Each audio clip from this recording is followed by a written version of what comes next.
Okay, today I got a commission for a spit that hangs underneath a campfire tripod. And basically it's gonna look something like this. We're gonna take a bar, bend it in the middle, come back down. It's gonna have a square hole punched here and here, and we're gonna have a square spit running through it.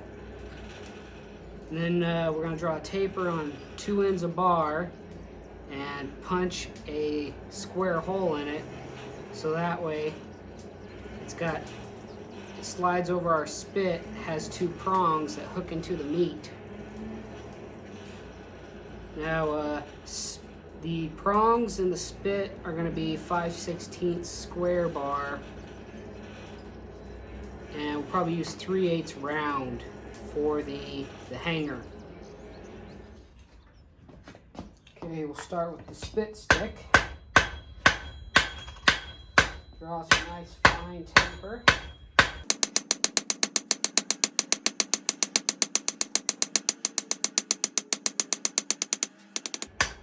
Okay, we got a nice long taper established, but I'm going to take another heat and make it really pointy.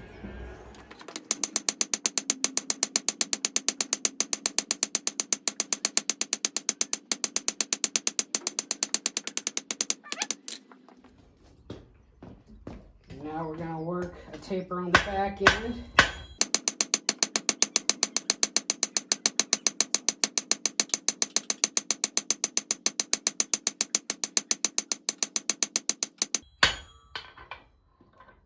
Give that one more heat, really refine this, and then we'll bend it around.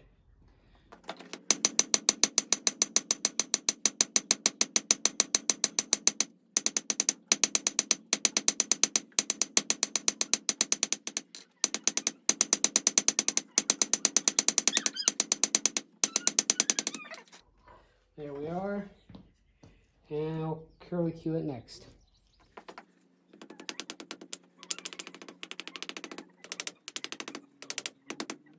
There we have it. It's probably the best looking curly cue I've ever made. Next, we'll put it in our jig and bend it. Put this into our jig. Bend it around.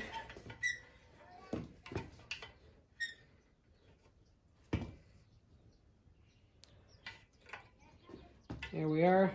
Gotta heat up some more here and we'll finish it. Here we are, clench off our curly cue again.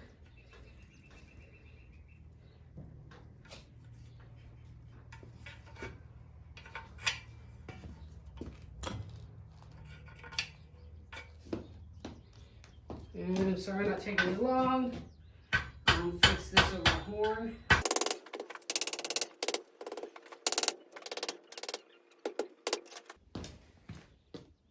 And there we have it. Okay, so take this, bend it in half. We aren't quite even.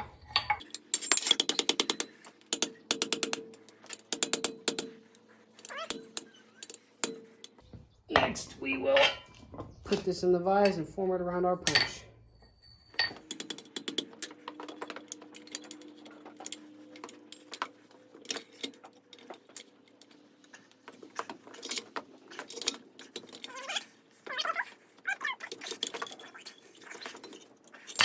Well, looks like I gotta get this hotter. Lock this into our vise. Insert our punch. And give it a 180 twist. A little more because it's going to unbend. I'm going to bring it to the anvil and whack it and set it. And there you have it. So we smush those bars down into each other. Okay, we're going to cool off our bend.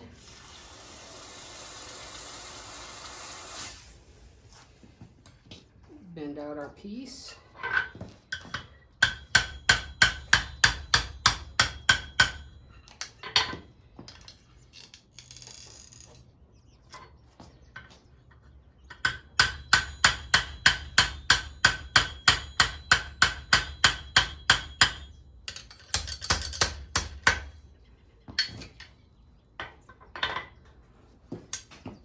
and get them as equal as possible.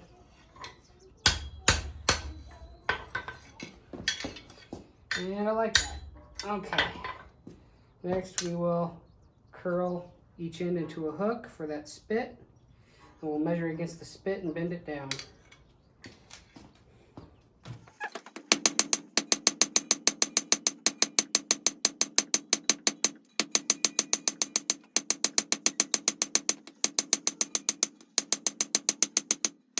There we are. Next we'll form a curly cue.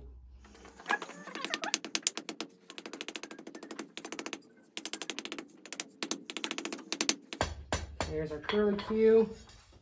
Next heat, we'll bend it.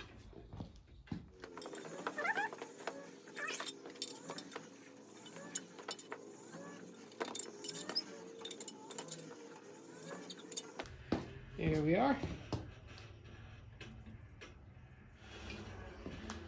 Okay, I decided I wanted to close it up. This will be very gentle with our curly cue here.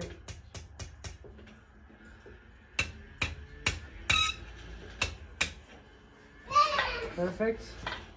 Now, I wanted this up here, so we'll twist it. But we're going to do the same thing there to this side. Okay, just finished the other side and forgot to make a mention of this note. One side you want open, one side you want closed, because this is going to have a big piece of meat on it. You're going to be able to hook the tip into here and lay the back here.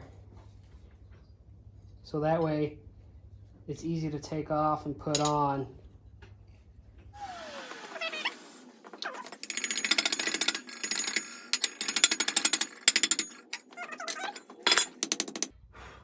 And we'll work on the other side.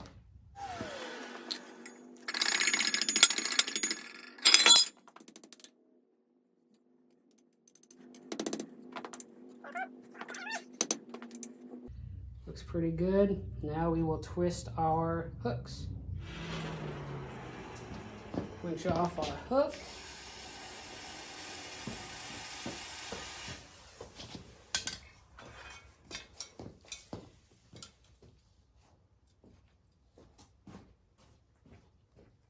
And of course the light dies. And our hook. Yep, the light died. Can you keep it on forever? The light sure likes to think so. There we are. And we'll do the same for this end. Okay, so here's what we got so far. Put your meat in. And you can turn it on the spit. Next, we got to make the forks that go into the meat. Now we're going to be making a turning device, or a extension that hooks into this so you can turn it. Okay, now we're going to take some 3/8 round bar and draw.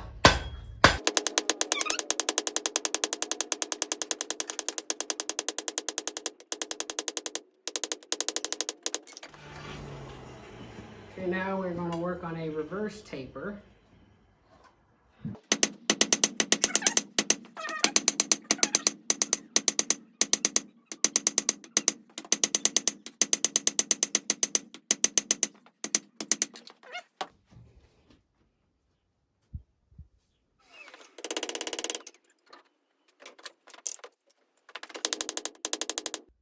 What we're trying to do is leave a fat section in the middle for us to punch and drift.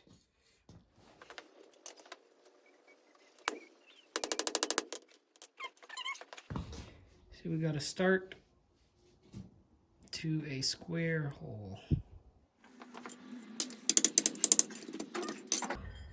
Be very ginger drifting this small piece. A piece of 5/16 here.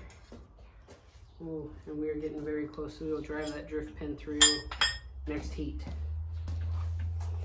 But you can see the walls are very thin. Say hi. Hi.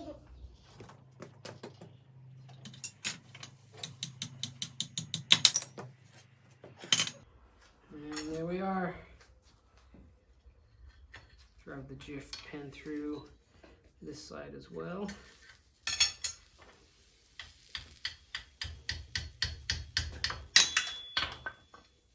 Now this is a 5/16 exact drift pin. So as it cools, we're gonna keep driving it through. Cause see, it's still tight every time. Metal's contracting. And we're flipping it every time.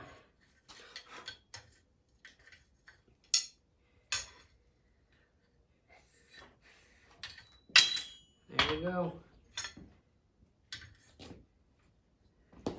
Quench that for now. Whoa. Make sure our drift pin will still go through. Drift pin's getting a little warm. Now if your drift pin doesn't want to go through at this point, don't force it, because it will crack the sidewalls. There we go. Perfect. We'll set that aside and make another one. Okay, we got 2 of these made.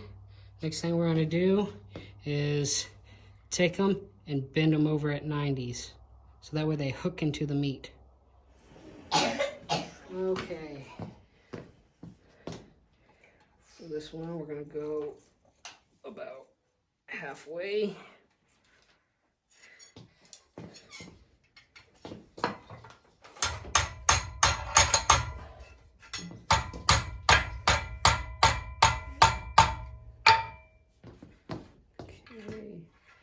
See what we got.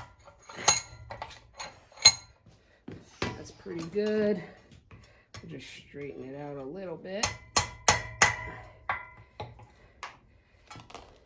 It's a little over 90, so we'll correct that. Okay. Here's 1/2, and now we'll do this half.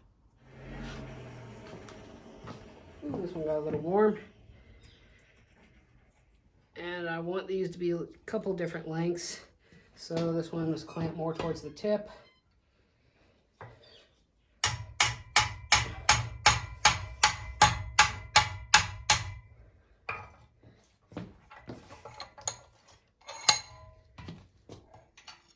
This one is also a little over 90. We'll fix that on the anvil real quick. There we have it. Next, we'll run our drift pin through the square hole again to make sure it's still going to fit on our spit. Okay, make sure our drift pin still fits through. Perfect. And we're going to quench that to help toughen up the mild steel. Let me find my drift pin. Make sure the drift pin still goes through. Again, if it doesn't want to go easy, don't force it. There we have it. We'll do the same to the other one. Okay, so here it is all finished. Hangs from the trammel hook. And you skewer your piece of meat on the spit, run these 2 barbs into it, and you twist it every so often to roast your meat over the fire.